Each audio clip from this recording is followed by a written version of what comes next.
On this episode, we cover the Joe Rogan Experience 2221 with guest JD Vance. The No Rogan Experience starts now.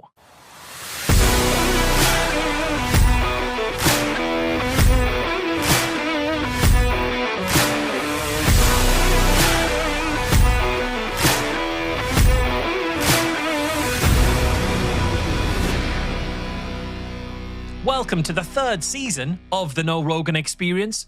It's the show where two podcasters with now 149 hours of Rogan experience get to know Joe Rogan.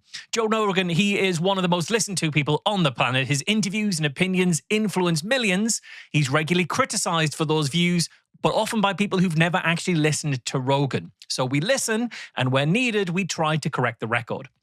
It's a show for those who are curious about Joe Rogan, his guests and their claims, as well as just anyone who wants to understand Joe's ever-growing media influence. I'm Michael Marshall. I'm joined by Cecil Cicirello, and today we're going to be covering Joe's October 2024 interview with JD Vance, which has now been viewed more than 20.5 million times on YouTube alone. So, Cecil, how did Joe introduce JD Vance in the show notes? Says JD Vance is currently the 2024 vice presidential candidate for the Republican Party. He is also an author and a Marine veteran who has served since 2023 as the junior United States Senator from Ohio. And is there anything else we should know about this JD Vance character? I mean, he's now the VP. I mean, he came on asking to be the vice president, and he has now become the vice president. This was recorded right before the election, released on Halloween of last year. I don't know that there's a ton we need. We covered a lot about JD Vance when he took over Charlie Kirk's show, and we covered that last season. This is Joe's interview with him. I did want to, before we get into it, though, read a couple of quick comments from the YouTube section to sort of frame this, what I think people expected and what they thought they got from this particular interview. So let me just read 5 quick comments. I like how JD Vance talks. No umming, hemming, filibustering, straight to the point, clear and smooth. Here's the next comment. 3 hours unedited. This is what we should expect from journalism. It's depressing how a YouTube podcast is more honest and believable than actual news. Man, can we all just say thank you, Joe, for showing America what real interviews should look like. Well done. And the last one, I love how much more power this podcast carries compared to the mainstream media. 3 hours unedited is exactly what we need. So this was well received. No criticism of any of the things that he did in this interview. This is a sort of people really enjoyed and loved this interview and referred to him as a journalist. So I wanted to talk about that before we get into the actual show itself. Okay, so they have set a very high bar with those comments about what this show was all about. So what was this show all about? What was the conversation about? It was mostly identity politics. I would say the actual politics are somewhat slim. They do touch on some real issues like climate change, abortion, healthcare, and immigration, but they spend way more time complaining about trans people, the media, censorship, and the woke mob. Yeah, absolutely. Before we get to our main event, which is going to be around JD Vance's policies and the, I would argue, distraction tactics he uses to avoid talking about policies. Before we get to that, we want to say a big thank you to our Area 51 All Access Pass patrons. Those are Dr. Andrew Gibson, the online physics tutor, Chunky Cat in Chicago punches Nazis, Am I a Robot? Capture says no, but maintenance records say yes. Don't thank me, your show is just worth investment. Stoned Banana, Lucy Cortez, Angie Matke, Carissa Gunderson, Mike Fish, 11 Gruthius, Scott Laird, Darlene, Laura Williams, no, not that one, the other one, Cindy Lynch, yes, that Cindy Lynch, Matthew Cutler, autistic Twitch streamer, definitely an AI overlord, billionaire oligarchs, Blue Ridge True Crime Podcast, the Fallacious Trump Podcast, Stargazer 97, Points to Eli, What's the No Rogan Experience? Normal Names, Ramtam Tickler, who follows normal names there, and of course our number one patron there, Fred R. Gruthius. They all subscribed at patreon.com/No Rogan. You can do that too. Every one of our patrons get early access to each episode. They also get a special patron-only bonus segment every single week. And this week, we're going to talk about the lengths that JD Vance went to woo his vegetarian wife. You can check that out at patreon.com/no Rogan. But now it is time for our main event.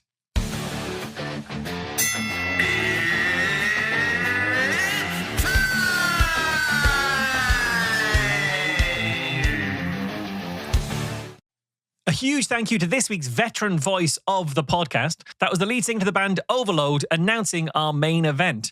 Remember that you can also be on the show. Just send us a recording of you giving us your best rendition of It's Time, and we will use it on the show. You have our word. You can send that to noroganpod@gmail.com, and remember to tell us how you want to be credited so we can do that on the show. So before we start, Marsh, let's have a little discussion on why this particular interview might not be a great way for someone seeking political information to get information as a voter. I think a lot of criticism of people who say Joe Rogan is influencing people might have comments to say, well, gosh, the presidential candidates have gone on, maybe a late night talk show somewhere, or they've gone on and, have had some sort of fun interviews. Bill Clinton blew his saxophone on MTV. There's like all this, this idea that these people try to humanize themselves. And, this is another opportunity for them to do that. I think podcasts are bad in the sense that they give the veneer that it's sort of a news program. It's not a news program. It's not like there's a big difference between Donald Trump going on Howard Stern and Donald Trump going on Joe Rogan. There's a huge difference between those two things. Yes, and nobody is seeing Bill Clinton play the saxophone and then thinking, I really like what he has to say about fiscal policy. No one's doing that. They come away going, oh, that guy can play the saxophone. Yeah. Whatever previous opinions I have of him, I'm now going to add whether I liked him playing the saxophone to it, but I'm not going to make my entire decision based on what's happening with him and blowing that horn. Yeah. So first off, I think one of the problems with podcasting and with Joe's show in particular is there's very little fact-checking, especially when JD can get Joe to agree in principle and then Joe never checks to see if something's real. So if JD can sort of edge him into areas of his own grievances, Joe's guard is down, and so JD can just make up things or say false things, which he does constantly throughout this episode, and Joe has no pushback whatsoever. There's no fact-checking. I also think that there's zero questions where he asks anything about any kind of future plans that would allow you in some way to hold JD Vance accountable for the things he's saying here. When someone says, I would like to run the country, your question should be, well, how will you run the country? And there isn't a lot of that, and in my opinion, I don't think there's really any of that in this episode. Yeah, if people want to get a sense of who JD Vance is as a person, they may get some of that from this conversation, but they're not going to get a sense of who he is as a politician and what he's actually going to do. And part of that, I think, is because this is an unstructured conversation. There is no agenda. Joe hasn't gone in with a list of things he's going to ask JD Vance about, which if this was real journalism, you would have prepared that. You would say, well, here are the things that JD Vance has said elsewhere. Here are the types of policies he and his administration are supporting. Here are some criticisms of those policies. Let's get down to the nitty-gritty to understand how he answers those criticisms, given that I've got 3 hours with him. Because Joe hasn't planned up front what he's going to be talking about, or at least he says he hasn't in any kind of way, we get none of that. We also get no pushback and no opposition. Both of these men are very clearly on the same page on the majority of things that they're talking about. They've got the same project. They've got the same goals. I mean, at the same time as this conversation was going on, around the same time he just interviewed Donald Trump, for example, it was pretty clear, as we've analyzed in that previous show, that he was already very much on board with getting Trump into office and what he could do about that. It's fine for him to have a conversation with somebody who's on the same page as him, who has the same project and goals as him, if that's presented transparently.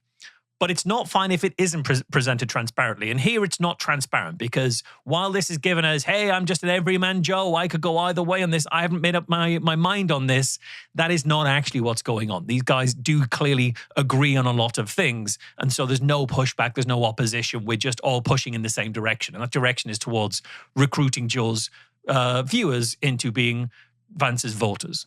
And to sort of yes and that, because I think that's a great observation, Marsh. I think in some ways, one of the problems is that Joe bills himself, and we've heard him say it multiple times, he bills himself as a centrist. He says, well, I'm not a liberal, I'm not a Republican, I'm not these, I'm not that.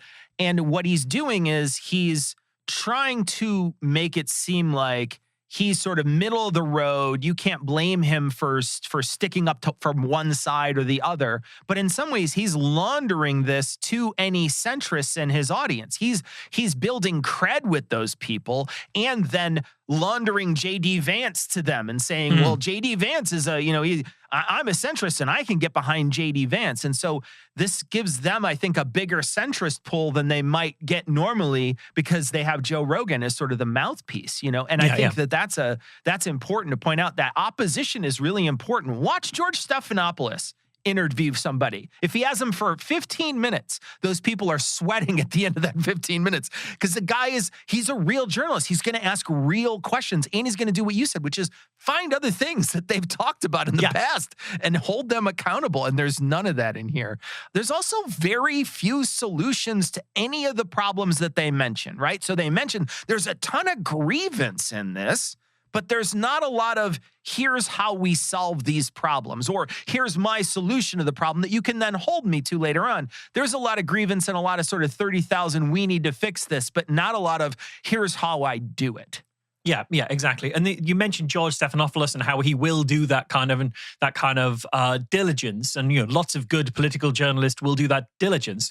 What those journalists have in common is they don't have very obvious buttons that can be pushed in order to keep them on side. Whereas we know Joe Rogan does, and pretty clearly JD Vance and his team know what buttons to press with Rogan. So throughout this conversation, Vance will keep hitting those go-to buttons that will keep Joe distracted from any real issues. So as you say, we don't get a conversation around what are you going to do for the country and what solutions have you got to the problems that we're facing. What we get instead is this exercise in distraction. Let's not talk about the things that materially affect people. Instead, we're going to talk about the things you don't like, Joe, about wokeness and trans people and DEI and all of these types of things. And so that's why our main event is going to be looking at the discrepancies between policy conversation and these distraction tactics that occur throughout this conversation. So we're going to start relatively, I would say maybe about 30 minutes in, close to 30 minutes in, they start talking about how being pro-trans is actually homophobic. Well, a lot of gay guys feel like the whole movement is homophobic, which is ironic because they think that there's people think there's something wrong with being gay. So what you really are is a girl. Yes. And they think that a lot of this is being given, these thoughts are being given to gay kids. These kids will just grow up to be gay men, and instead you're getting them to convert their gender. It's pharmaceutical conversion therapy, right? And it's profitable, which is terrifying. It's terrifying once pharmaceutical corporations have they have a pattern and a history of profiting off of things. They want to keep profiting off of it. They don't want to just stop. And so right now, this has become a profitable venture that's scaled. If you go look back from like 2007 to 2024, there's way more of these air quotes gender affirming care centers. Yes, and they're profitable. So first of all, it just isn't true that a lot of gay guys feel that acceptance of trans people is homophobic. That's just not true at all. This is just a cover for transphobia. You're not a bigot, you're just concerned for the rights of gay men and all women and also children and whoever else you can use as a fig leaf rather than address your actual discomfort and dislike of trans people. So that's something we've seen Joe bring up quite a few times now. There are like a few trans boogeymen for Joe, but it's really interesting because one of them is sort of a male predator pretending to be trans to get access to female bathrooms, right? And then the other one is trans people convincing gay men to be trans instead of gay. Those two seem very much at odds, right? They seem very, especially if you were to say, take the second one and put them into a female bathroom. How do these two things hold space in your head at the same time? Here's the answer. You just don't want to like trans people. So what you do is you find a lot of reasons not to like them, and then you find a lot of reasons why that being trans is being inflicted on other people to sort of extend that grievance to not just your community, but many other communities. Yeah, it's not a prejudice; it's a reasoned position, and I'll go off and find the reasons to support it once I've realized I need to. Exactly. Similarly, notice how Vance just drops into the conversation. Pharmaceutical conversion therapy is what he calls transition and trans healthcare. He's trying to reframe trans healthcare using the language of something, conversion therapy, that is actually inherently homophobic. That is absolutely obviously homophobic. Now, the only time I've ever seen JD Vance express any opposition to conversion therapy is here, when he can use it as a frame of making trans healthcare look bad. Yeah. Which suggests to me that his concern isn't about conversion therapy. And it's very disingenuous, especially being from the party who are pro-conversion therapy in lots of places. But it's also a deliberate diversion and distraction from real policy conversations here, to just trying to throw this kind of terminology out there like that. At the end, Joe mentions that there are more gender-affirming care providers out there now than there were gender-affirming care centers there were back before, say, 2007 is essentially the date he puts on this. He says, well, now look at them. They're popping up all over the place. And you know, I just want to veer off here for a second and say, so what? Like, if there are, with you know, which I think that there probably are, but I think it's like more accepted, just like how there's probably more gay bars now than there were in the 1940s, let's say. So the idea that we're just we're progressing, we're not just like staying stagnant. There's a group of people that need care, and we say, hey, those people should have care, and then we create something for it. Instead, he wants to make it seem like this is a fad, this is a trend, this is something that people are latching on to, rather than this is how they felt forever, and they've never actually felt safe enough until recently to show who they were. Yeah, I mean, there are more sexual health clinics now than there were in like a century ago. That doesn't mean that STIs and STDs just got invented.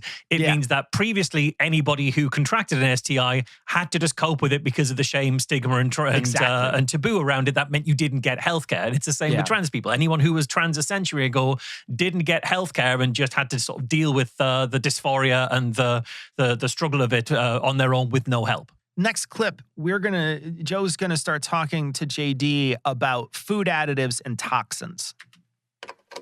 Well, they're also inviting. So one of the weirdest things is if you are on the wrong side of their ideology, like if you're aligned with Trump, like RFK Jr. is, now all of a sudden I've seen like people on the left that are trying to dismiss a lot of the things that he says about additives in food, about atrazine, fluoride in the wall, all these different things, because now they're connecting not having toxins in your food with a right-wing idea. It's crazy. It's mind-blowing. It's so bananas. Like even being healthy, fitness, they're connecting fitness with a right-wing idea. Yeah. Well, and it raises one of my sort of core political beliefs is that our politics is focused on fake shit and distractions to distract us from the real stuff, right? And so if I'm looking at the environmental movement in the United States of America, and I don't even have like strong views on what the carbon footprint ultimately does. I'm sort of skeptical of the experts here, but I'm also skeptical of, the other side. I just don't really know what I think about this. I think it's insane to try to eliminate fossil fuels. That's kind of a belief that I have. But it's interesting that the environmental movement in America, the only thing that it talks about is the carbon footprint. And it never talks about like, oh, why do we have the highest rates of obesity in the world right now? Right? Why is it that American kids spend less time outdoors in nature than they ever have in the history of our 250-year civilization? There's this weird way in which we get distracted by the fake stuff instead of focusing on the real stuff. And I think there is a really very important environmental conversation to be had. Look, I understand. I don't want to get distracted by a lot of fake stuff, but I do want to focus on one fake thing, and it is JD Vance's laugh. Can we focus on that just for a second? That is the fakest laugh I've ever heard in my life. I'm just going to say the second fakest because Tucker Carlson would beg to disagree. There's nobody can outfake Tucker Carlson, but JD Vance is going hard to try. People on the left, they're dismissing concerns over fluoride in the water, Joel, because the science has shown there's no evidence we should be concerned about that. They're not dismissing the concerns of chemicals in food and things. They're looking at the evidence for each thing and then figuring out whether the evidence thinks or says we should be concerned or not. Similarly, nobody is against fitness in any kind of way. Nobody's saying that, oh, they hate fitness now and saying it's right wing. Nobody, that's just a straw man. People are highlighting how many influencers are using fitness and gym culture and stuff like that as their way of smuggling right wing talking points and narratives into the conversation and pushing people further to the right. And we've actually seen guests line up on Joe's show to do exactly that. So it's no surprise that Joe can't see it when it's happening in front of his face. What I think is really interesting is you have a guy who's going to be eventually the vice president of the United States. But at this point, he's begging the American people to make him the vice president of the United States. And he doesn't have a position on climate change. He's like, I don't know what to think about these environmental issues. A lot of the country, and I don't know exactly what the numbers are because I didn't look into this ahead of time, but I would say it's easily 50% of the country thinks climate change is probably one of the most important things that we can be paying attention to and that politicians should be paying attention to. I would say 50% is a pretty conservative number. I think that number might even be higher than that. So there's a lot of people in this country that think this is one of the number one concerns, and you came on a podcast that reaches 20 million people, that reached 20 million people with the YouTube alone, and you don't have a position on it at all? That seems, I mean, either you're unprepared or you're lying. Those are your two options. And, we can't say for certain which of those two that it is. But I think the way that he's framing himself as being above the left-right of it, above the two sides of it, kind of gives us a bit of an indication, because he said he's skeptical of the experts, but also skeptical of the other side. Why would you be skeptical equally of the experts and the non-experts? That is not how skepticism works. Well, you're positioning yourself in the middle to say, like, I don't believe in one side, I don't believe in the other side. I'm just in the middle trying to sort of shoot it for myself. I think it's insane to eliminate fossil fuels. I think this is cover for the fact that he very clearly, he may well believe that climate change is a threat to the environment. He may not believe that a threat to the environment is a threat to him politically or financially, and may not care too much about it. But yeah, I would be very surprised if he doesn't have a particular opinion on this.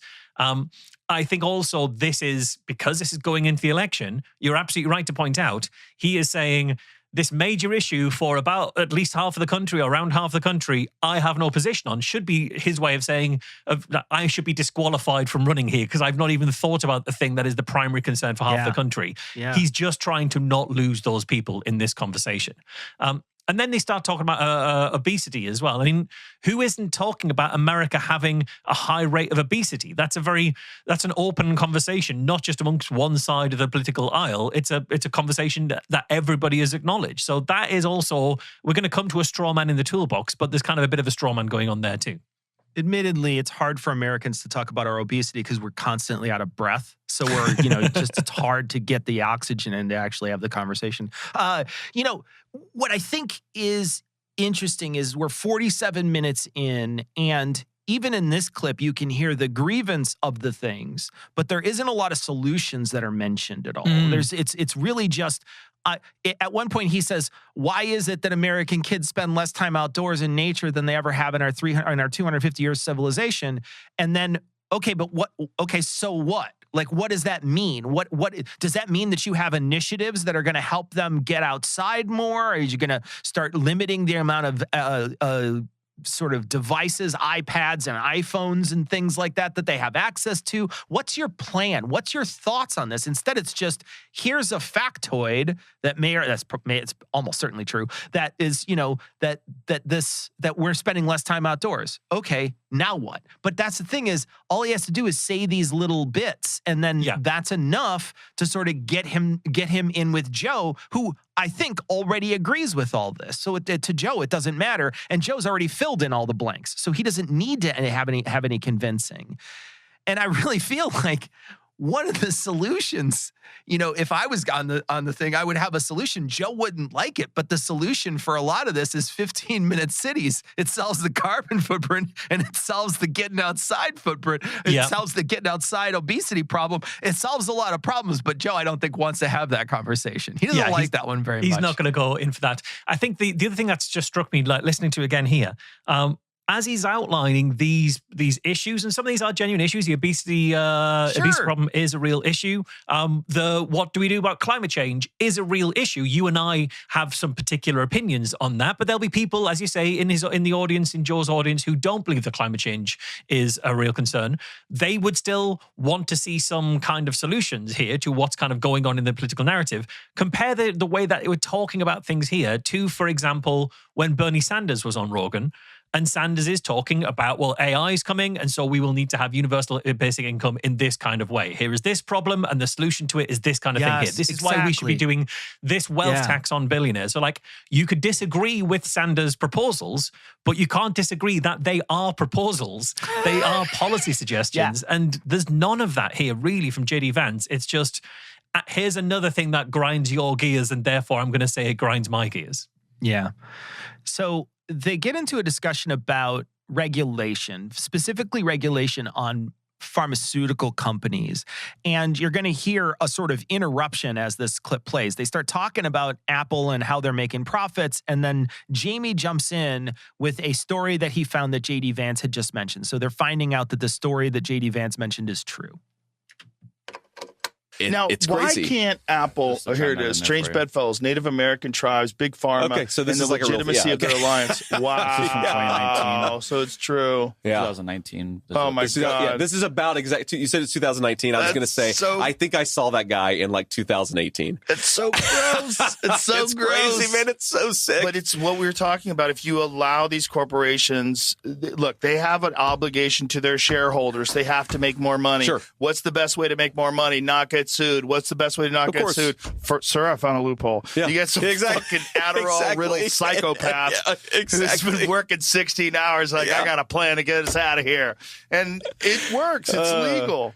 I'm sorry. Like, look, I get the imperative to make money, but the guy who thought that up is a grade A sociopath. Yes. I mean, that person is, I don't want them anywhere near my kids. You got to put guardrails up. Like, you have to have laws. That's why you can't have insider trading, right? Like, you have to have guardrails up. Well, and if you don't, people go ham. Yes. And this is why, look, corporations want to go make money. They should make money. Yes. Fine.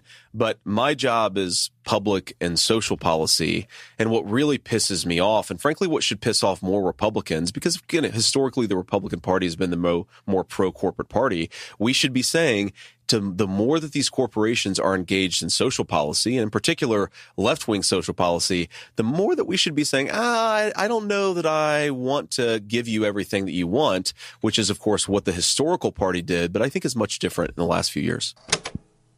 So they were talking here, the story that they were confirming was JD Vance raised that he knew about a loophole that allowed Big Pharma to exploit laws around Native Americans in order to allow Big Pharma to carry on making more money. So laws that were put in place protect Native American tribes. Big Pharma gets involved in those laws and use them as a loophole in order to carry on making money. And JD Vance, the lawmaker, JD Vance, the vice president, JD Vance, the policy guy, his takeaway from seeing Big Pharma exploiting laws around Native Americans is to be skeptical of companies who engage in social policy. Yeah. Not to close the loopholes that those large corporations are using, those loopholes that were never intended to benefit corporations, were intended to try and protect marginalized people who've been screwed over throughout the 250 years of your civilization. Instead of protecting those and closing those loopholes, his thing is, let's just stop let's be skeptical and wary of companies who are engaging in social policy. This, in my opinion, is a blueprint for political inaction in the face of corporate exploitation and profiteering. He's identified a problem. He is in a position and will be in an even more powerful position to do something about that problem. And his solution is mistrust when they put up a BLM flag, mistrust when they fly a rainbow flag. Yeah. And that's because JD Vance doesn't want to do the things that would protect people from corporate exploitation, because his background and his backers rely on that exact exploitation. So while he's highlighting to Joe how weird it is, He's not bringing up any solutions that would stop it happening. His only solution is, well, and therefore, if they have any social programs, you should be skeptical of them. This is not serious lawmaking. I mean, I think genuinely we should be skeptical of any corporation when they try to pander to groups of people in some ways. You know, like when a corporation puts up like a pride flag, they're putting up a pride flag because they want you to. They want to. This is a virtue signal. This is a signal to you to say I'm a company that might. And there's a possibility that maybe it's a small company and they believe in it. But if it's a shareholder company, chances are they're doing it as a pandering thing, right? Yeah, McDonald's doesn't believe Black Lives Matter. McDonald's believes they should sell more burgers and then have made an equation that this will do that. And, you know, some people involved in that decision-making almost certainly hold those values, but ultimately as a company, it doesn't make me feel warmer to a corporation. We should always be skeptical of corporations generally, just as a general principle. Yeah. Well, and I think leading off that, I think that this is a message to all those corporations. There's a message here that he says, don't do this anymore. If you do any left-leaning stuff, this is a message to all those people. And look at what happened after the election. Look at how many people stopped having like a DEI department in their company. Some companies literally cut that entire department out. It's gone. 100% gone. Other companies very specifically pandered to right-wing talking points, because you notice what he says here. He says, we should be saying the more these corporations are engaged in social policy, in particular left-wing social policy, the more we should be saying, I don't know that I want to give you everything you want. He doesn't want to give them anything at all. In fact, he wants to in some ways go after them. And that's what they've shown that they will do time and time again. They've bullied corporations. They bullied law firms. They've done this since they've gotten into office. And this is that message. This is that message embedded in all that, that's saying if somebody listened to this and they were in corporate, they said, you know what? We're going to back a different horse from now on, because clearly they're going to come after us if we don't do it. That's such a great catch, because I wonder even if that in particular left-wing social policy, if that was a slip because he's an hour into a 3-hour conversation, because that feels like a mask slipping. That's the kind of thing that is an inside thought you've accidentally expressed, rather than a fumbled words that you didn't mean to say, you didn't mean to single out the left. I think he's not meant to, he at least would be smart enough to know he's not meant to use this interview to say, I'm going to go after anything on the left, but he's kind of slipped and done it there, I think. Yeah, it's interesting that you point that out. That's a good spot. All right, next up, JD Vance is from Ohio. There was a massive train derailment in the last year of Joe Biden's presidency in Ohio. It was in a place called East Palestine, and they're going to talk about that particular disaster. It spewed a bunch of chemicals all over, and there had to be a big cleanup. It was a whole thing.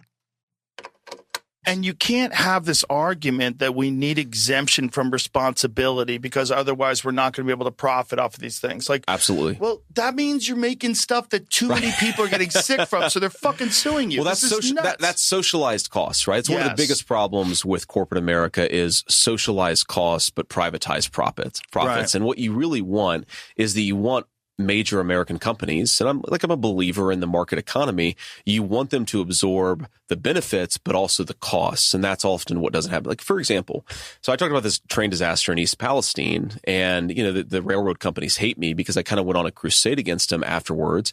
And what I realized is, think of all the costs of that disaster. Think of the healthcare costs, the welfare costs from people who lost their jobs, the declining home values in that community, just all of the costs absorbed by that community. And the railroads are paying slap-on-the-hand fines. And it sort of occurred to me that the reason they're not more serious about these train disasters is because they're privatizing the rewards. But when a major train disaster happens, who picks up the tab? It's the local residents and it's the American taxpayer. And that's something that fundamentally has to change. I will say, I'll give him credit for identifying a problem here. Socialized costs, but privatized profits is a genuine issue, and it's a particular issue in America where sort of hyper-capitalism is kind of going on. Yeah. He's not wrong about that. So, you know, well done. He's identified that. But what's his proposed solution here? again, he's picked up on an issue, but he's not offering any policy solution at all, especially when he was running to be part of an administration that increased corporate profits and corporate profiteering during its first term. And he was looking to do the administration was looking to do the same thing in the term he was running to be part of. So he can't say, well, I didn't know that what the Trump administration would be like would exacerbate this problem, because it had done in its previous iteration. So while he's identifying the problem, you've got to wonder how committed is he to that being a genuine problem for people when he's part of not the solution, but the exacerbation. And then when it comes to Joe, you're right that Joe is anti-corporate wealth a lot of the times. He'll talk about the corporate profits, but also, given the right push, he will flip on that 180. Just think back to the conversation we heard him have with Mark Andreessen about the need to dismantle consumer protection legislation because it stifles corporate profits. So when he's talking about slaps on the wrist for corporations that damage people in the name of profit, he's also on the other side of his mouth cheering on the destruction of the regulations that would make it more than a slap in the wrist, a slap on the wrist. So again, it shows that this isn't a good way of finding things out about a candidate. This isn't a good way of having a policy conversation or a political conversation, because Joe is not prepared in any way. He hasn't done the advanced preparation. And in the moment, he'll just be led on a little leash around whichever talking points you want, and he'll and his way through whatever you want him to believe.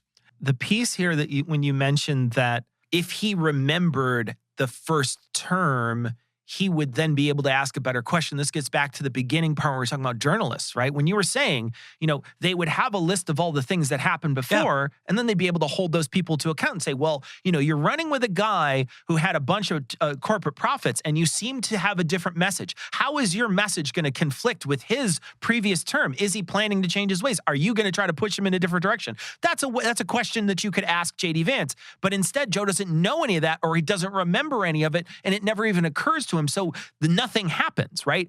JD Vance just gets to essentially say exactly what he wants, and he never gets any pressure on it at all. Yeah, and imagine that you were a journalist. Imagine that you had the opportunity to sit down with the vice presidential nomination who was running in the election. The election was happening like 2 weeks from now or a week from now. This was October 31st. Yeah, so the election was close, kind of imminent. About a week. How many days of solid preparation are you doing for that interview? How many days of work are you putting in, doing the background research, working out your questions, working out the flow of the questions, and getting supporting information for when predicting which pushbacks and how to answer those pushbacks? You will do a huge amount of prep for that conversation if you're going to do this responsibly, if you want to do a responsible job to your audience. And you would do that if you had an audience of 20,000, 200,000, not 20 million or in advance of that. So it just shows Joe is not prepared to have these serious conversations, and his show shouldn't be used for that, but it has this huge influence. Okay, so they shift talking about vaccines, talk about polio, and they mention polio in Africa. Like there's a lot of experimenting going on. That's right. That's right. We pulled up an AP article. I had Alex Jones tell me this. I was like, what? It's like, they gave him polio. They tried the vaccine. They gave him polio. I'm like, what? That's so then we pulled up Jones impersonation. It's an AP article that shows that they had to stop giving these kids in Africa this polio vaccine because it was actually giving them polio. That's crazy. Because they experiment, because this is how they find out if stuff works. So you get people with no internet connection. They live in dirt floors. We're going to help you. And then they come in and they experiment on them. And it's so dark. That is so dark. And then it's all done through this idea of philanthropy. Yeah. Yeah. And it's crazy. And they profit off of it. The whole thing is madness. And because they have so much influence and so much power and so much money is being generated, they're allowed to get away with these things. Just think about that from the perspective of these poor people. I mean, I assume the polio vaccine thing happened in Africa, or did it happen somewhere else? Okay, so you're in Africa. Some white dude shows up, says that he cares about you, gives you a shot that's going to, prevent you from getting some disease, and then you become permanently disabled or you even die because of it. Think about what effect that has on how those Africans perceive our civilization. And are we going to have, are they going to we're going to have a conflict in 30, 40 years because people are so pissed off about us coming in and giving them healthcare that isn't actually healthcare. I really worry about that stuff. Well, You're the vice president now. You were running for vice president. You should worry about that stuff enough to look into it at all. Joe says that these people were coming to do an experiment. It wasn't an experiment. This was just a vaccination program, a well-established vaccination program. The thing is, there are different types of polio vaccine. Some of those polio vaccines have a live virus. Some have an attenuated virus, where the virus has been kind of weakened or killed, and your immune system can detect it that way. That latter one, the attenuated sort of dead virus version, that's used in lots of countries like the US, the UK, places like that, because it has zero chance of causing polio, because the virus in it is dead and can't replicate and things like that. But the thing about that vaccine, which will work and will never give you polio, is it needs to be kept in constant refrigeration before it's administered, because it doesn't have a good shelf life except when kept at very low temperature. That's fine if you're in Chicago or Liverpool or, places where you are around a constant, reliable source of electricity and refrigeration. But in parts of Africa, that isn't the case. The supply chain needs to get to villages and places where they may not have guaranteed 24/7 electricity and access to refrigeration, because not everywhere still has every bit of kind of modern luxury.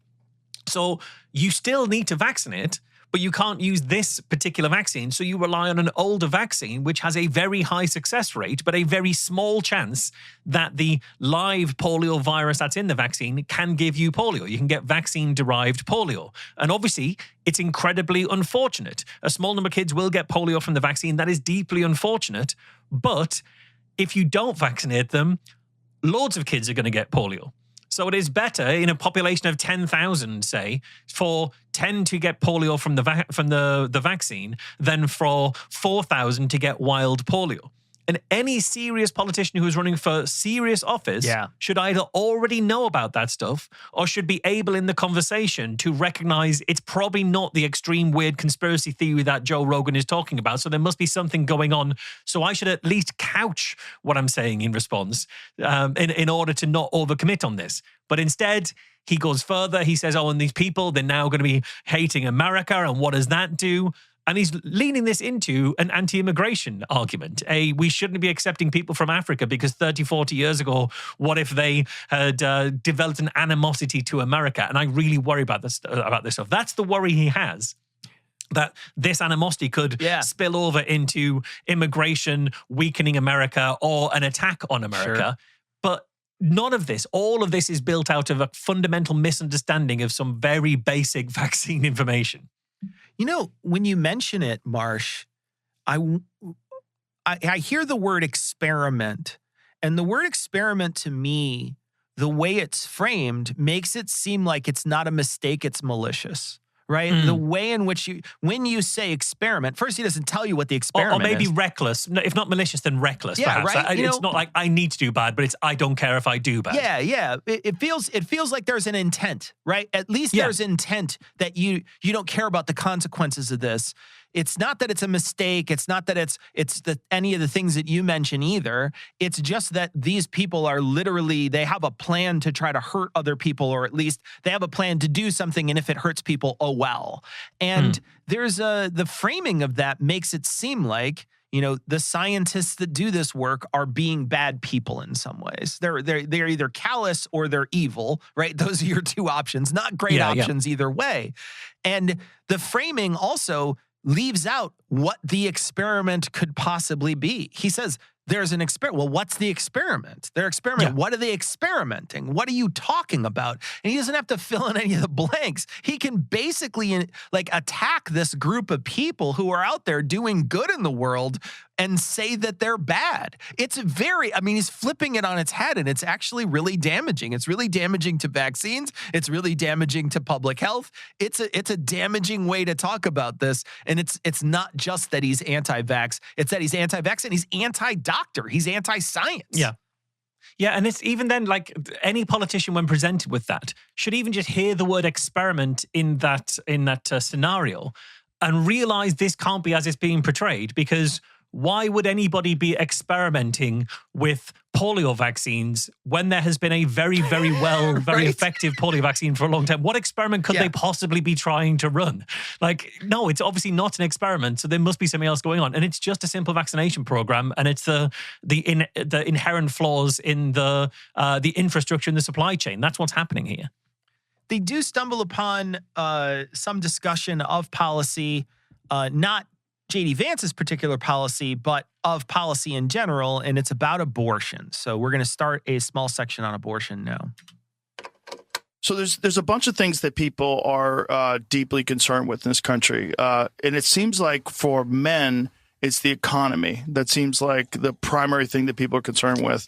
And it seems like for a lot of women, it's abortion. Sure. Abortion and Roe v. Wade is a big concern. Yeah. Now, if I'm correct, your position, and this is what they wanted when they overturned Roe v. Wade, they wanted to leave it in control of the states. Is this your position? Yeah. So what President Trump has said, and what I've said, is abortion is now a matter for state legislatures, state voters to determine.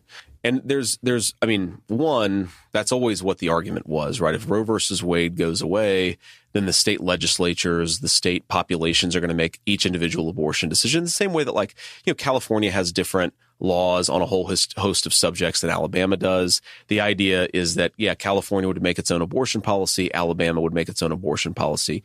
And so there's a basic sort of principle of federalism at work there. But I also think that, knowing Donald Trump well, I think he's motivated also by a desire for us to just stop having a culture war over this particular issue and to let the voters in these states make these decisions while the national government focuses on things like lowering the cost of groceries and lowering the cost of housing and securing the southern border. And I think there's actually some great wisdom in that because, think about this. Abortion has not really been a political issue for 50 years. Now, we say that it is, and obviously we disagreed about it and people fought about it. It was always something the Supreme Court said, this is the way it is. There's no political decision making. Every European nation has made abortion policy democratically. And that's what Donald Trump is saying. Do what every European nation has done. Let the voters decide what their abortion policy is going to be. And we're going to focus the national government on different things. So, first of all, I think that Joe is right, that more women cared about the overturning of Roe v. Wade than men did. But that's because it's a direct attack on women's rights. Yeah, it's no not kidding. because women care less about the economy and that men and women just have different priorities. Right. It was a direct attack on women. Right. But even in this might be the first or one of the first few times that Joe actually asks a policy question, because this is a policy question. This is what you think about this particular issue. Even as he raises this, Joe is framing it by outlining Vance's position first, rather than asking Vance what he thinks about this, what you propose about this. Joe is saying, so your position is this, isn't it? And then giving Vance kind of free rein to move on from there and carry that kind of torch forward. That is collaboration, not interrogation. Yeah. That isn't how do you answer this question. It's like, so you answer this question this way. Could you tell me more about that? And then on he goes from there. Yeah, that's a good catch. The way they frame it too, and the way JD Vance is specifically framing it, he makes it seem like, look, we just want the voters to decide. But we've seen in many places, they stifle these votes. They won't let the population vote. And when they do, sometimes they want to overturn what the population decided. That happened in Ohio. They wanted to change. They put it on the ballot, and then they didn't like the answer. And then they wanted to go back, and they wanted to say, well, no, hold on, we got to create a law against it, et cetera. So they don't necessarily want to follow the will of the people. The other big problem, which we're going to get into, is the states make this a huge issue. If it were a national decision that all of us could vote on, one, it would be policy because more people support healthcare, abortion as healthcare than people who don't support it, right? So we know that's true. We know from every single bit of polling that more people support abortion than there are sort of the anti-abortion people in the United States. But very specifically, the states make this really difficult. We'll get into this in a few minutes, but the states make this almost impossible unless it's a national vote on something. And the right knows this. The right knows that they can cut off giant portions of the country from abortion access. Yeah, exactly. And Vance is saying, well, Europe, most countries in Europe have made this decision, made this policy democratically. That isn't necessarily true. The UK, for example, hasn't made abortion policy democratically. That is, it was never put to the vote in the UK. In fact, it's technically not legal in the UK. It's just decriminalized abortion. So, like, it isn't true. It's not enshrined in UK law even. But more to the point, we don't judge the legality of people's rights based on an opinion poll. We don't, or on a referendum. We don't. Whether black people have the Civil Rights Act, and whether black people have equal rights to white people wasn't a referendum. That's not how you judge people's rights. People have a right regardless of how many people kind of agree with that or not.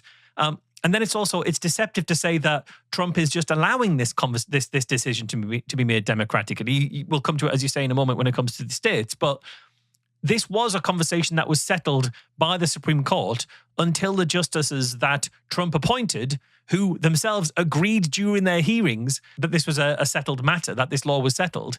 And then once they were in office, they unsettled that matter. Yeah. So that is not a democratic process even right there. Yeah. Joe, to his credit, does have a bit of pushback. And so here's that.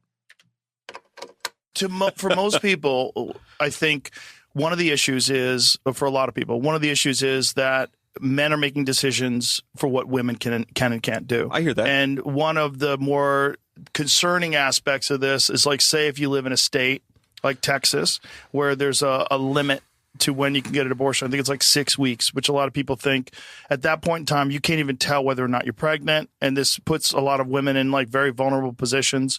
And then there's this thought that they could go to another state where it is legal and have an abortion, but they could be possibly prosecuted for that in their state.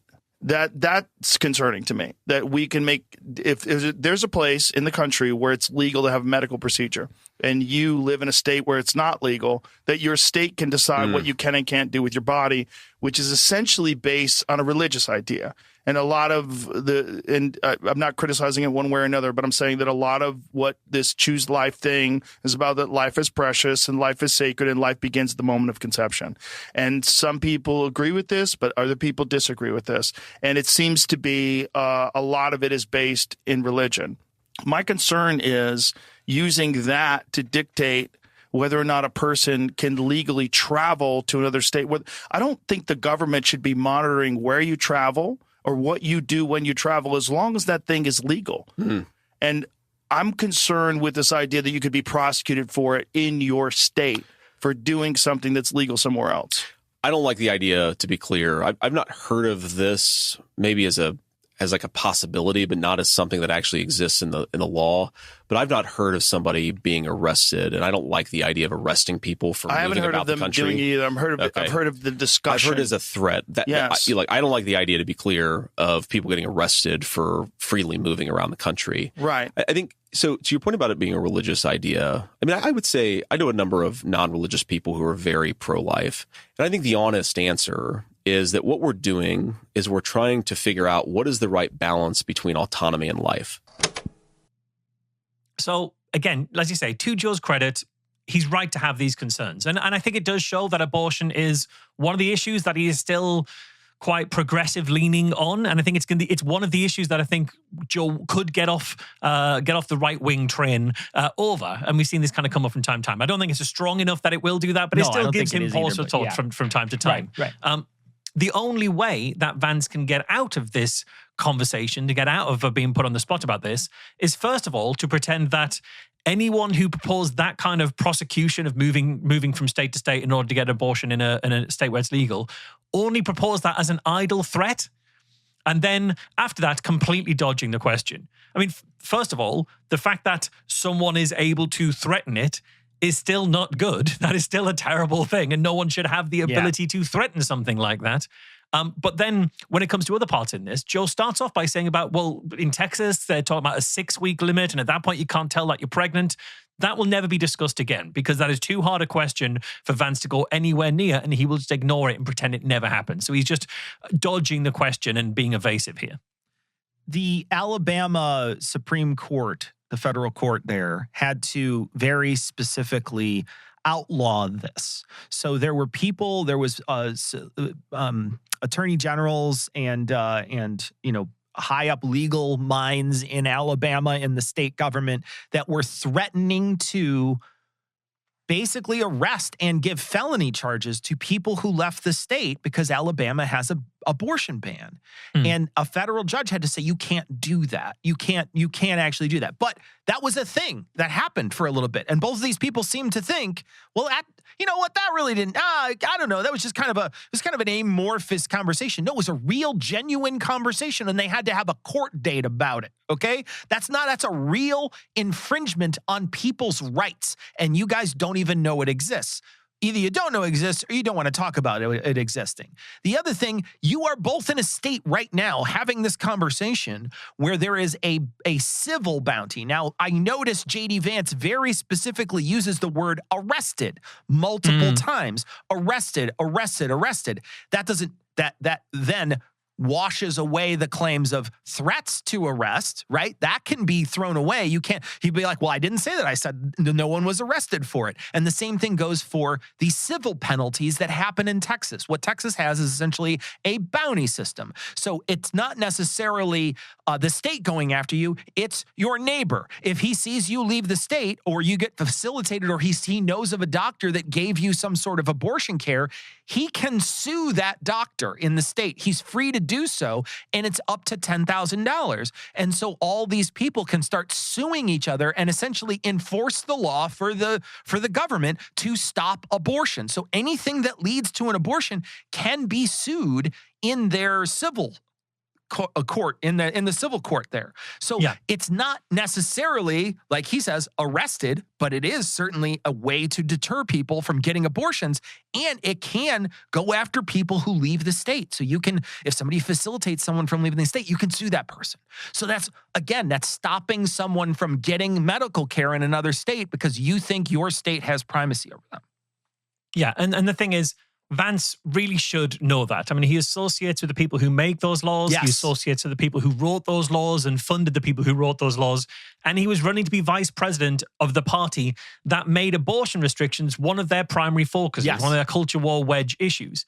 So a less charitable interpretation of him not knowing here is that he knows that he can avoid being pulled up on all these issues, which Joe clearly has some progressive leanings on, if he just pleads ignorance of, I've never heard of that actually going through or anything like that. So I think he's just trying to be evasive here. This is, when he can't distract, he will just evade.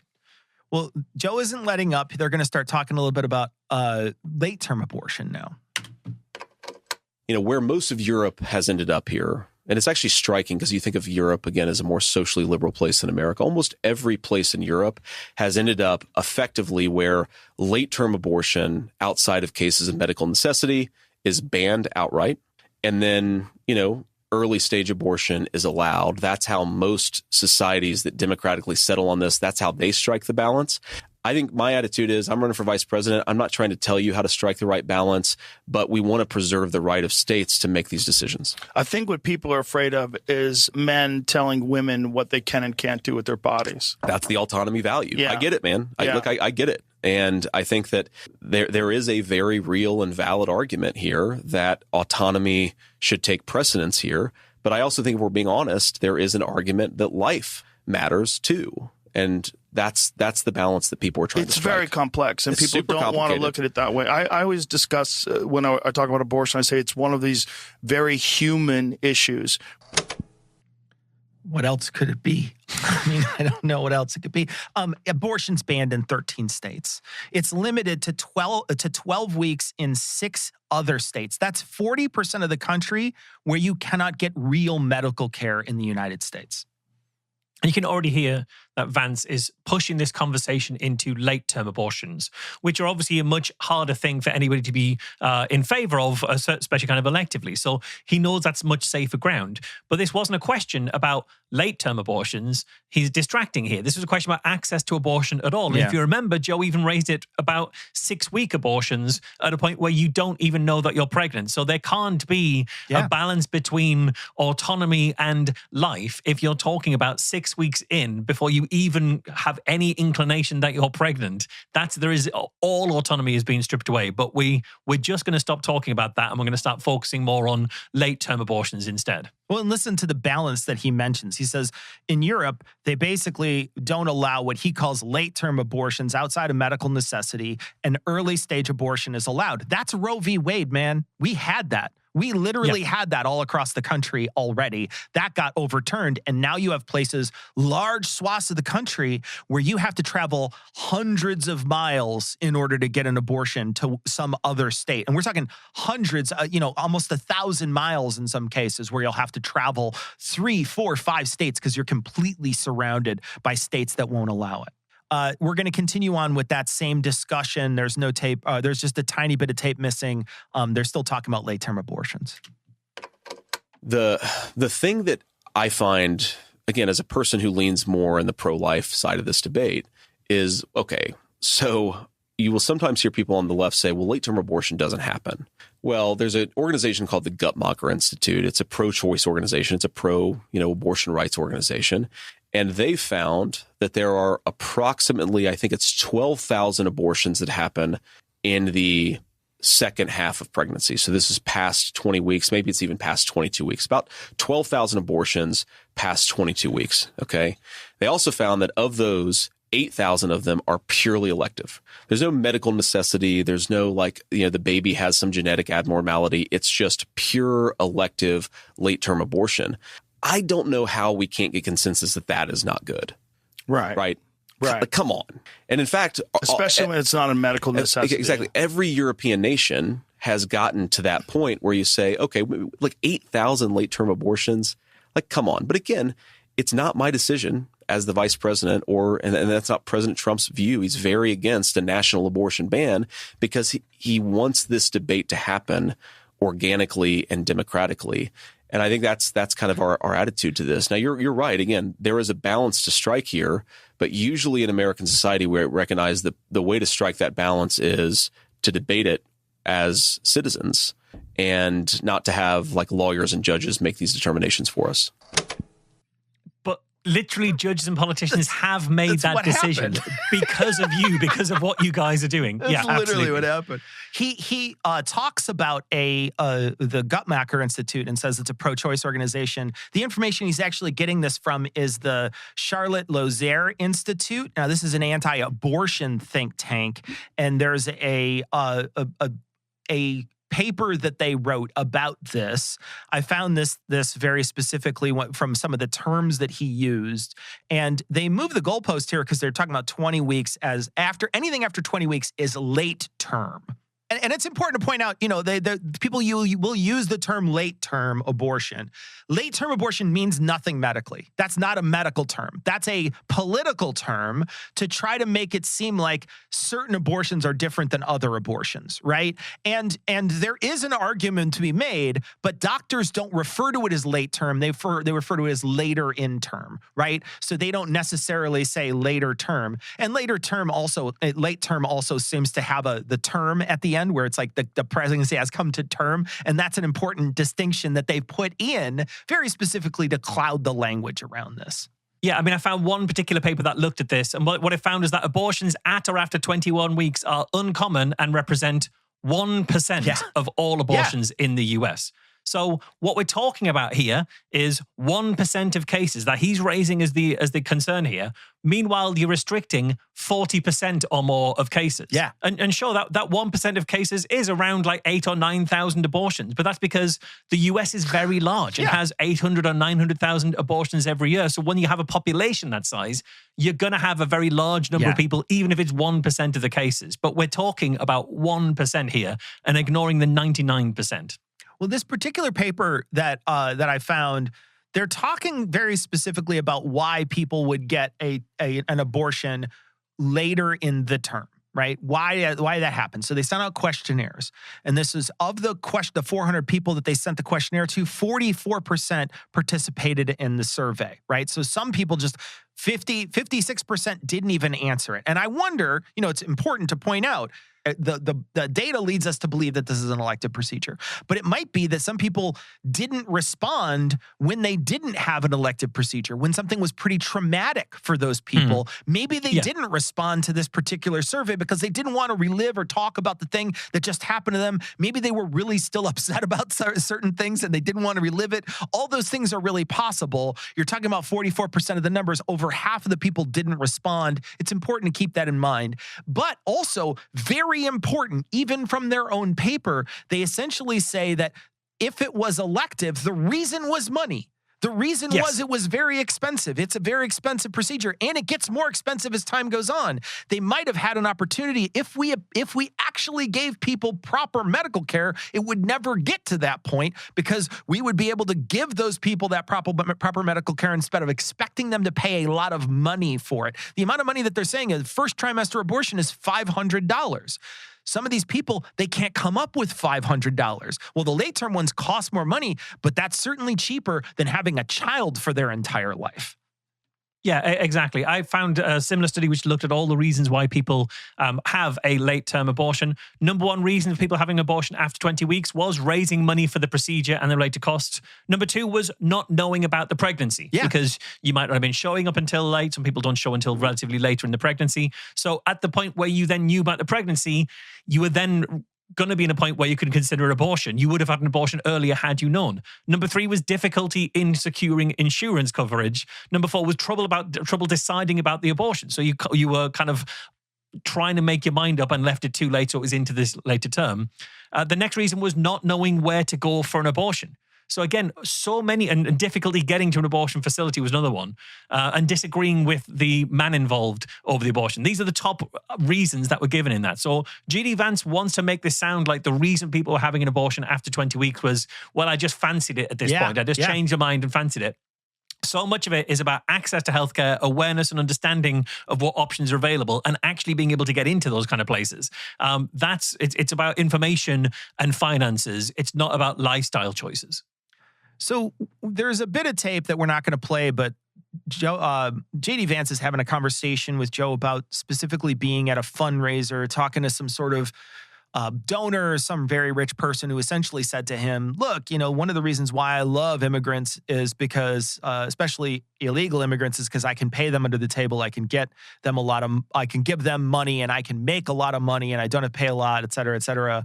And so there's this sort of back and forth that happens there. And they both kind of agree, and I think a lot of people agree, that people who come to this country should be getting living wages.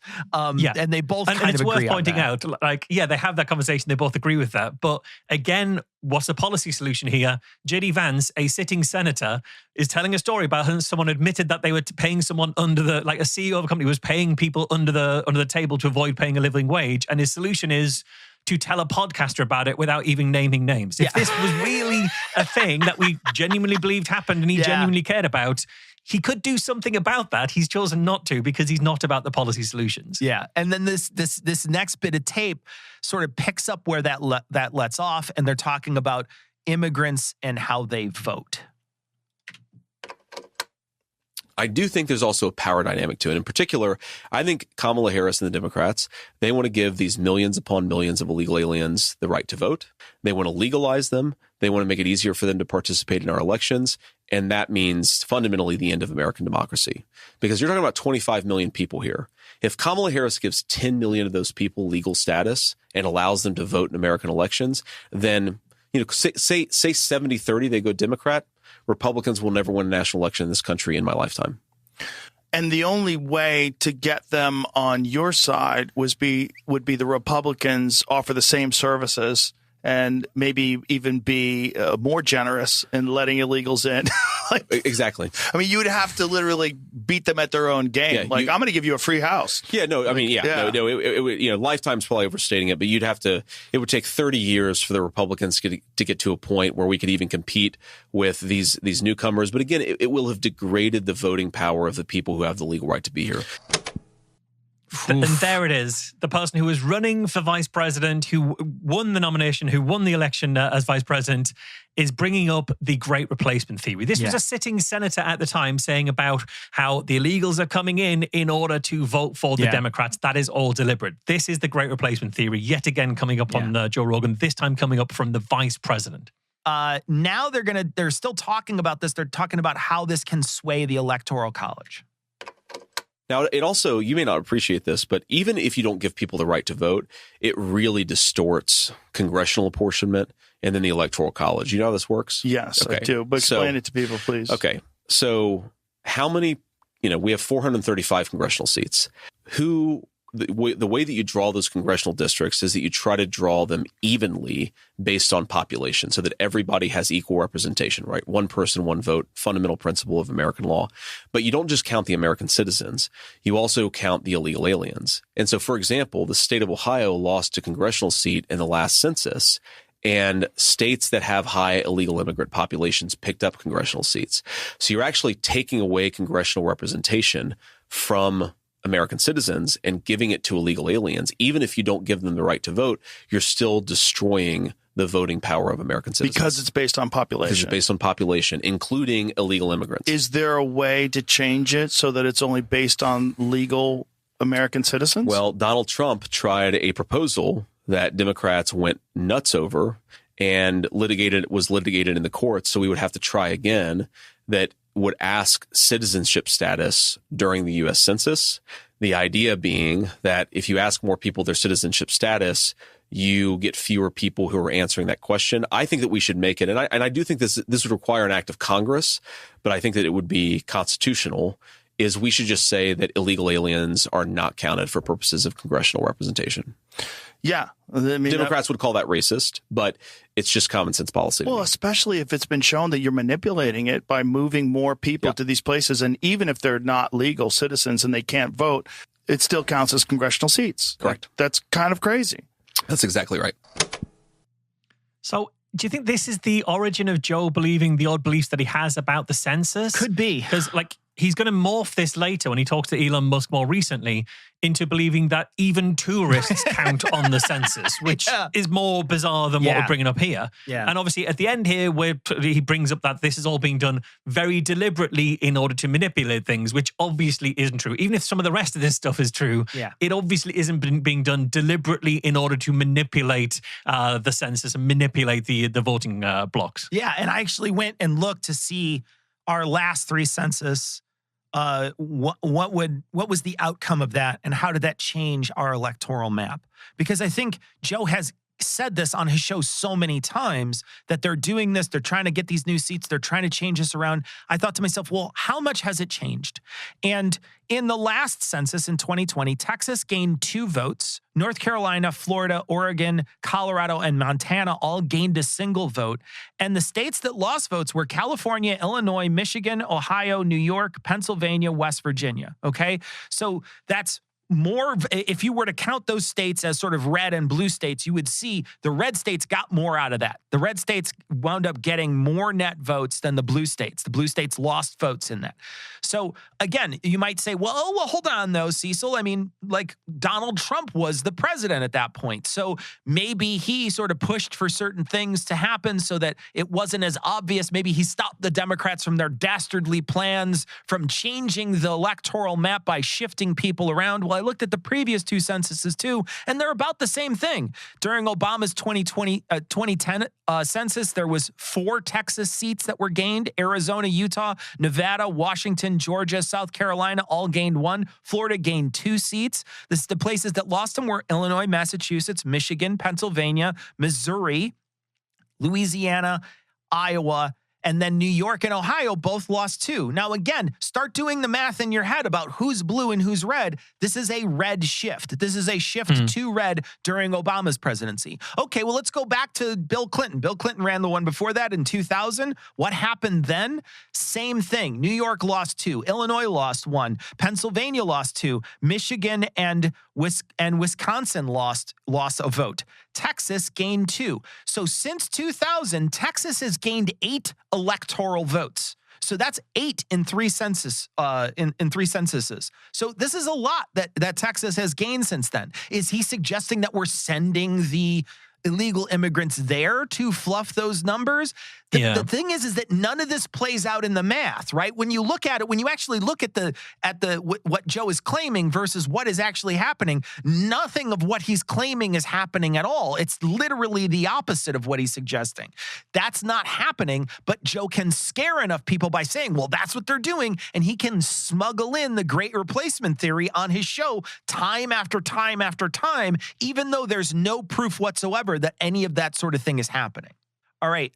Now they're still talking a little bit about voting. This is illegal votes. This is happening in a very specific state. And then there's all these lawsuits where they're counting votes that they know to be illegitimate. Well, they're saying that there's a certain amount of people that are in the system that they want to keep in there. Yeah. Which is crazy. So you're saying you want people that shouldn't be allowed to vote to vote. No. They say that they don't want illegal aliens or illegal voters to vote. The Harris administration right now is litigating a lawsuit against the governor of Virginia because the governor of Virginia, using a state law, kicked about 1,500 people, or maybe it was 6,500, but it was some number of people off the Virginia voter rolls because they checked a box that said they were non-citizen. Well, if you're non-citizen, you can't be on the voter rolls. So he kicked all of the non-citizens off the voter rolls. Harris is suing Glenn Youngkin. The Department of Justice under Kamala Harris is suing him to ensure that those voters go back on the voter rolls. There's no argument that makes any sense. There's no argument for this other than you want to facilitate cheating. But the fact that the left has no problem with this because they just want to win is insane. But who's going to hold their feet to the fire? Who's going to tell the honest truth? The American media has barely even covered the fact that in the middle of a very consequential presidential election, Kamala Harris's Department of Justice is suing to keep illegal voters on the voter rolls. It's crazy. It's wild. It's not crazy. It's not wild. It is deeply deceptive here. So what are the details of exactly what's going on here? Because if you notice, Vance doesn't say these people aren't citizens. He says they checked the non-citizen box, which feels like exceptionally deliberate wording. And it is deliberate wording, or at least it's very, very careful wording, because what actually happened here, this was a story, we put a link in the show notes from the Guardian. I'll read from the Guardian here. The voters had been flagged for removal after Virginia's Republican governor, Glenn Youngkin, issued an executive order on the 7th of August requiring election officials to check voter rolls against DMV records on a daily basis for non-citizens. And then voting rights groups warned that those comparisons are an unreliable way to check for citizenship because someone can be a citizen after they get their driver's license, or they might accidentally check the wrong box at the DMV. So that's what's happening here. When he says they check the non-citizen box, and he's not saying they were non-citizens. Yeah. This is people who may well be citizens who happen to check the wrong box on the form. And that might even be because they're relatively new naturalized citizens who haven't come across these forms too often before and have made a mistake in filling it in. And it is reasonable that you shouldn't be disenfranchised of your right to vote because you happen to make a mistake on the form that you are filling in. We should always err on the side of giving people the access to the right to vote unless you can prove that they don't deserve or don't have that actual right. That's what was happening here. And so he's portraying this as Kamala Harris going all out to try and keep illegals having the right to vote. But there's no evidence these people are illegal. It's actually that these votes are illegal. It's actually way more likely that the people who just misfilled in a form once, who ticked the wrong box at the wrong time and therefore shouldn't be removed from the voter registration. And that's what in the end happened. They weren't removed for that reason. All right, we're going to move on to our toolbox section.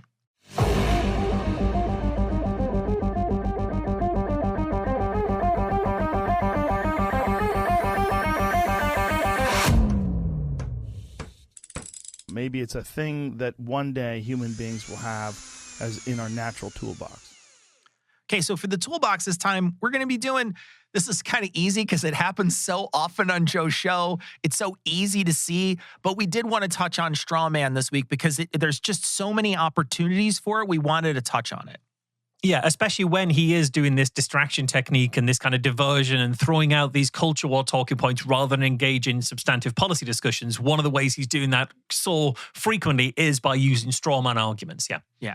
So we're going to start with this first clip that talks about trans medical care. Well, and this used to be something that the old left, right? The criticism that was made of American healthcare, which I always thought made some sense as a conservative guy, is that when you have the profit motive influencing government policy around healthcare, then yeah, okay, sometimes the profit motive can be a good thing. Like we're going to develop life-saving cancer drugs. We want that to happen, right? And I'm fine with people making a big profit for that. But then sometimes they'll try to manipulate government policy to make their own drugs more profitable, not because it's good for health, but because these people just naturally, like most people, want to make some money. Yeah. And that conversation has totally disappeared. Like I got into a big argument and, you know, this person, you can read about it in the New York Times, later disavowed our friendship and leaked our text messages to the New York Times. But the breaking point was I came out against this gender transition for minors when I was running for the Senate a few years ago. And she's a transgender individual and she kind of flipped out on me. And the thing that I never understood, because she's like very much an old school leftist, is are you not at all a little bit worried about how rich people are getting by prescribing experimental therapeutics to 9, 10, 12-year-old kids? Like this used to be something that the American left would have gone crazy about. And now the only people who are raising concerns about it are conservative Republicans. But we should be concerned because it's not just like the lobbying and the influence. I mean, there's something called the Diagnostic Statistical Manual. It's sort of the manual of psychiatric disorders. And I think that we're on the DSM-5, as it's called, which is the 5th edition of this manual. You have drug companies that are making money that are lobbying to have, you know, child dysphoria put into our psychiatric manuals, because then psychiatrists will treat that condition and then those pharmaceutical companies will get rich from it. Somebody should be interrogating whether the political incentives of our country actually align with the financial incentives of the pharmaceutical industry, because oftentimes the answer is going to be no, but nobody's asking that question.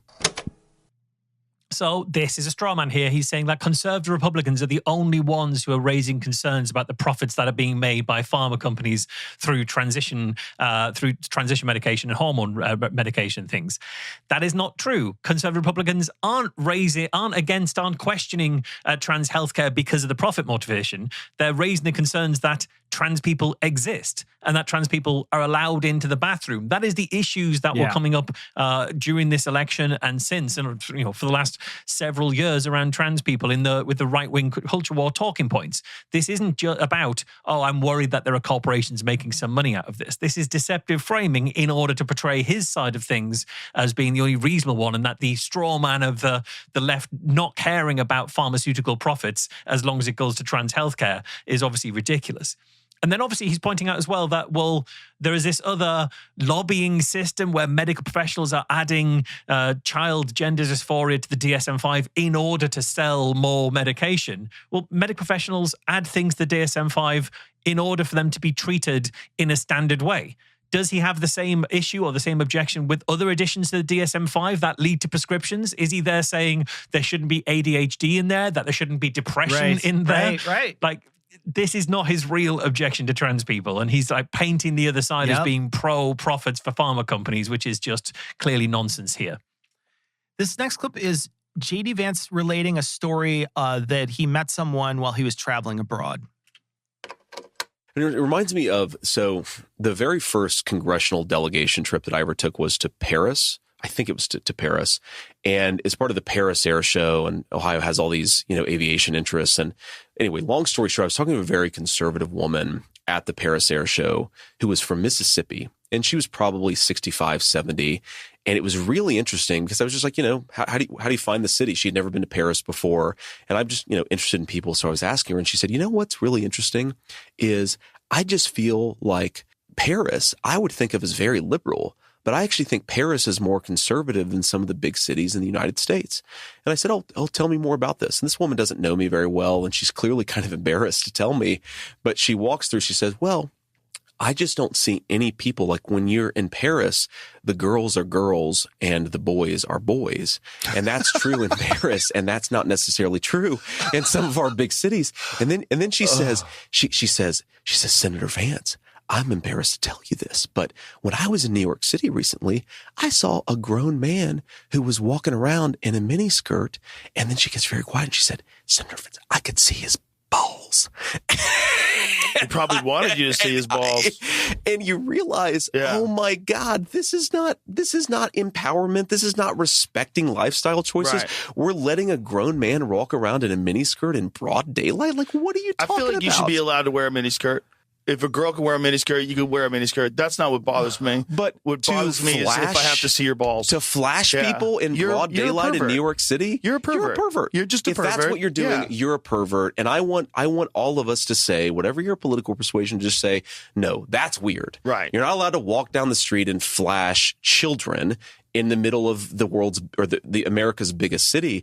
And it reminds me, Emmanuel Macron, who's the leader of France, made this observation about, somebody asked him, why hasn't all the transgender stuff made its way into France? And Emmanuel Macron says, well, in France, we have two genders and that's plenty. And I kind of wish that was the attitude that we had in the United States of America. So I am not in any way really persuaded that the conversations he's relating here actually happened. This lady saying all of the things in the way that he said. I'm just not persuaded this is true. But okay, let's take it as true, I guess. Yeah, and the thing is, here's the straw man. JD Vance just thinks people shouldn't be okay, actually, with people walking around in a miniskirt, flashing their genitals to children. And that's already a crime. It is a crime if you're on the street flashing your genitals to anyone, including children. If it happened, if any of that actually happened, that was already a crime. So the straw man is that there's anybody who's okay with that, or that anybody is saying, well, it's fine as long as it's a trans person. Nobody thinks that way. That's already a crime that you're talking about. And it's interesting, Joe says, well, I think you should be able to wear a miniskirt as a man. I think he might actually be fine with that. I think he might be fine with a man wearing a miniskirt as long as it's not anyone trans wearing a miniskirt. I think he might be okay with it. Right. I don't know that JD Vance is okay with a guy deciding to wear a miniskirt. I think they have a different opinion there. Yeah, I think they moved away from each other there. There's a part at the end where he brings up Macron, and he says that that Macron came across and said that, we have two genders in France and that's plenty.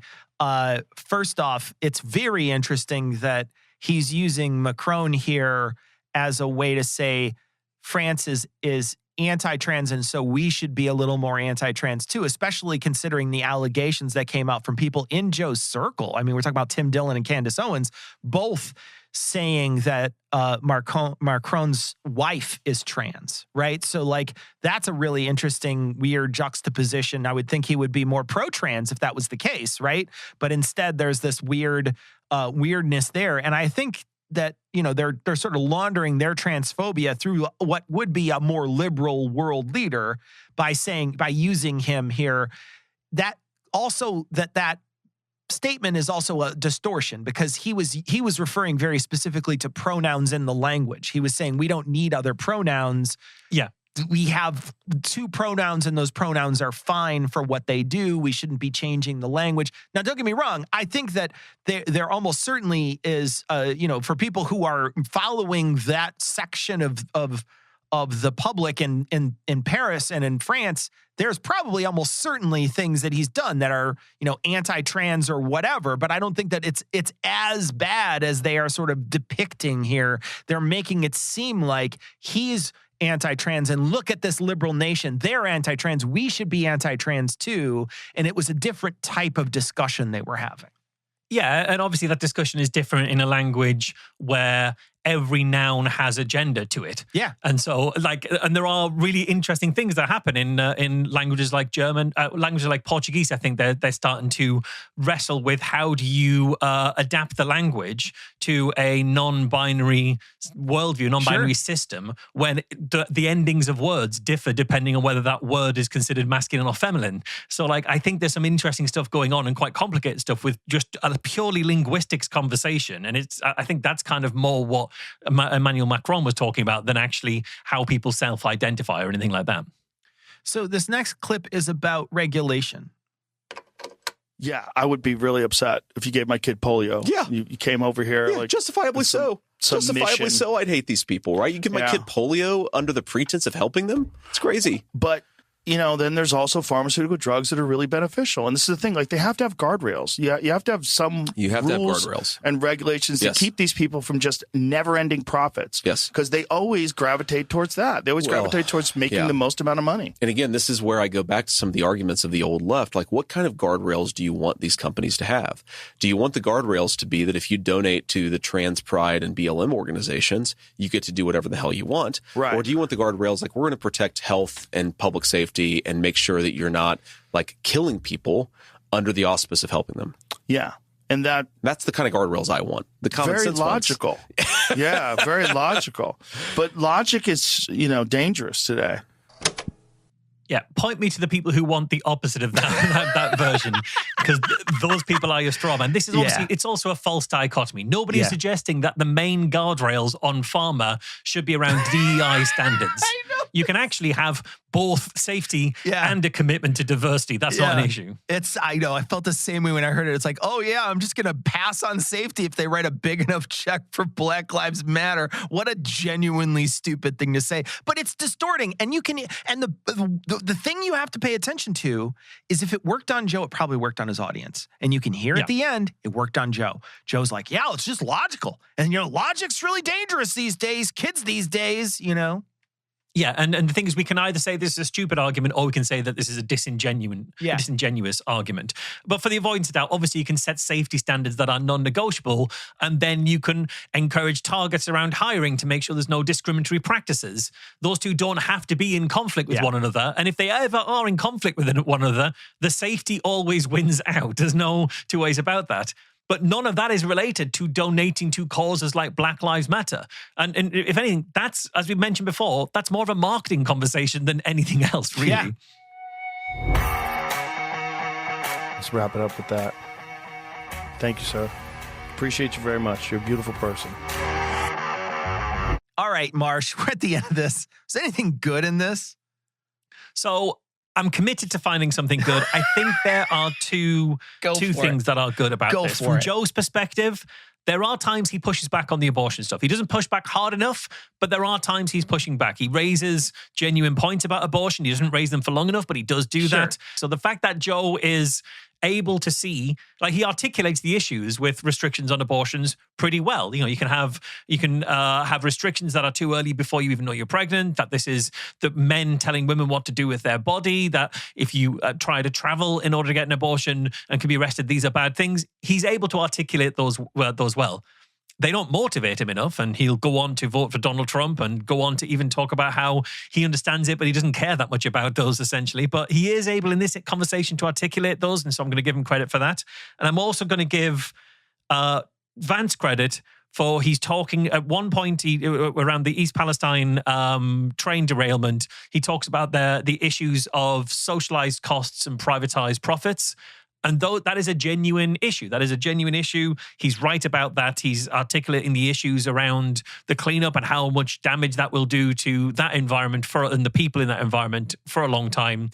He's right about that. I'm going to give him the tiniest amount of credit about those bits there. He's right to say those things. He doesn't do anything about them. He clearly shows he doesn't care enough, because even in power, he makes no effort to do anything about them.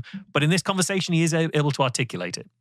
Those are good points. I think my favorite part of the show is when Joe's mic got cut off because of a bad mic cord, and we lost some tape because of it. So I think that is probably my something good in this. This is really bad, especially looking back on this as someone who is, I'm living in this country and I'm seeing this sort of obvious push by Joe Rogan to have on multiple people from an upcoming administration on your show right before the election to push for the people who are listening to your show to go out and vote for this very group of people, and then for you to take a huge step back away from all the bad things that they've been doing.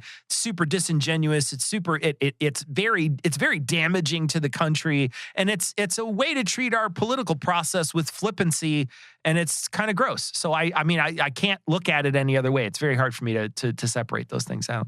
So that's it for the show this week. Remember that you can access more than half an hour of bonus content every single week for as little as $1 an episode.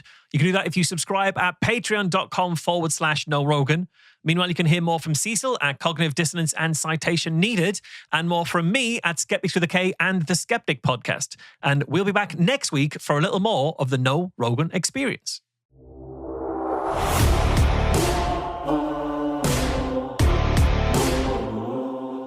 If you love the show, please rate and share it. If you want to get in touch with us, become a patron, or check out the show notes, go to knowrogan.com. KNOWROGAN.com.